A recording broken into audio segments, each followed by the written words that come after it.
In today's video, we're going to discuss how to properly inoculate a spawn bag. We have found over the years many different tips and tricks to help expedite the colonizing process so that way you can get onto the fruiting stage a little bit quicker than maybe normal. This is our 5-grain spawn bag, and I'm going to go over on how to properly remove the tape from the spawn bag. There are 2 pieces of tape that you'll find on the bag itself. The first smaller piece is actually over the self-healing injection port. That piece of tape you do not want to remove. It needs to stay on, otherwise the port will fall off. The other piece of tape is a larger heat tape that's used during the sterilization process. That way the spawn bag will maintain its form when we are sterilizing it. So the first thing that you want to do is locate the top edge of the spawn bag, and you'll find that's where it's easiest to start pulling the tape away. So you want to gently pull the tape away from the rest of the spawn bag. If you do it too quickly, sometimes the plastic can tear, which obviously we don't want. And then you just pull it back and you will have all the tape off. Sometimes the tape does tear, so if you have to pull it off in pieces, it's really not a big deal. But then you are all set to start your inoculation process. Before I show you how to inoculate the spawn bag, I do want to remind everybody to review our main mushroom grow guide. It goes over a few different techniques that you can use to create a good, clean space for you to do your inoculating of any growing medium. So the first thing that we're going to do here is with our spore syringe or liquid culture syringe, you want to make sure you shake it up really well before you use it.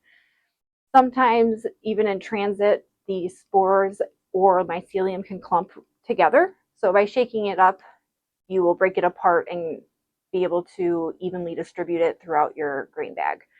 So I've shaken this up. We're going to take the black cap or whatever color cap off of your syringe and connect it to your needle.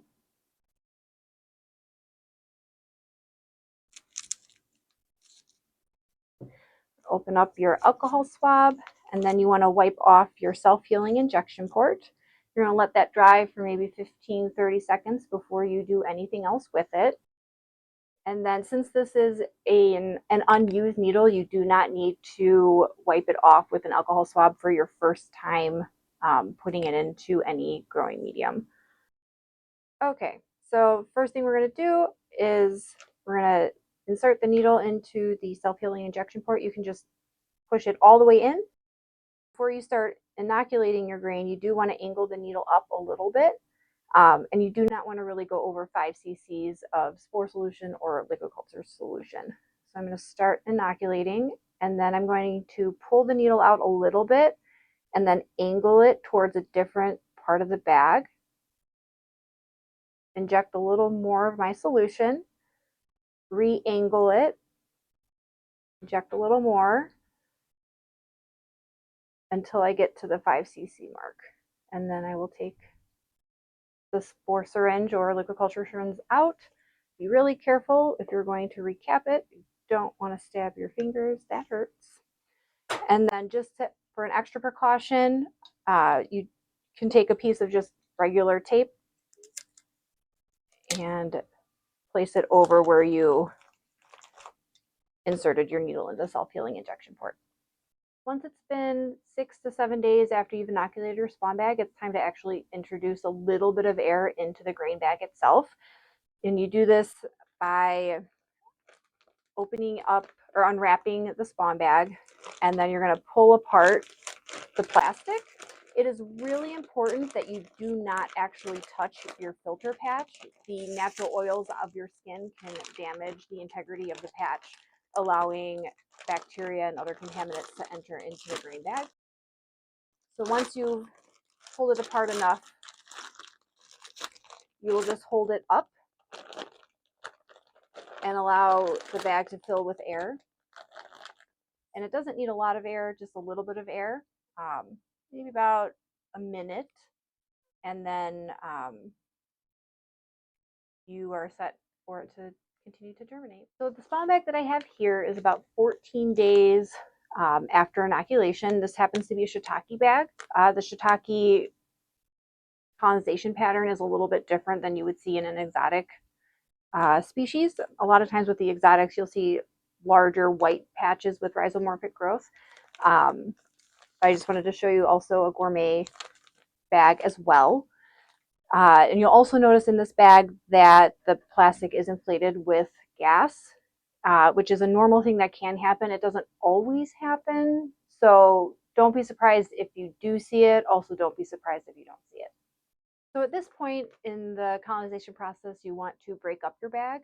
It'll help redistribute the mycelium evenly throughout the whole bag, and it will also help speed up your colonization time by about 50%. So all you do, you squeeze it.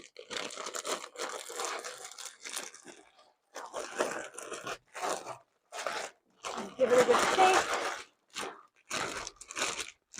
You also want to make sure all the grain is back down into the bag. You don't want to see any grain stuck up into the creases of the bag because that could cause bacterial formation. And you just kind of want to reshape it a little bit, and then you'll just put it back into your incubation chamber and let it continue to colonize. Here we have two examples of fully colonized grain bags. This is a king blue oyster. You'll notice that the top is fully colonized along with the sides and the bottom, versus this king oyster. As you can see, the sides and the bottom are fully colonized, but you can see some uncolonized grain at the very top. A lot of times what happens as the bag fills with the gases, that very top layer of grain can dry out and it just won't colonize. And another good indicator that your bag really is fully colonized, even with that thin layer of uncolonized grain, is the grain will be loose. So you can kind of tip it and see the grain move. And if that's the case, you can open the bag, and when you're ready to transfer it to the next stage of growing, you just dump out any loose grain before breaking it apart to mix with the substrate.